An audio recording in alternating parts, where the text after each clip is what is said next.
show you how to make a water bottle boat. First, drink 2 bottles of water, then bring them to your desk. I want to add someone in my boat, so I'm going to leave a window, then paint the bottles. I choose my characters, then I cut them out, and then I sealed them with tape so they don't get wet. I glued Mando to the stick.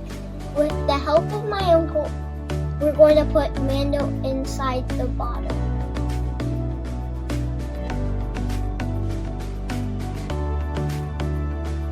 We carefully put Mando in the bottle, then we carefully draw a circle around him so he can see out of. Now it's time to paint.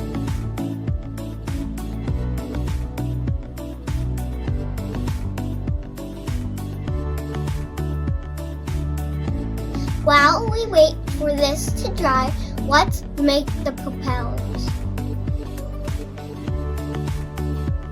Now that the paint dried, we're going to glue the boats together.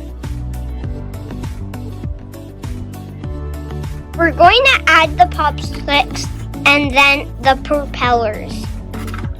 We noticed that the 2 popsicle sticks wasn't that much support, so we added 2 more.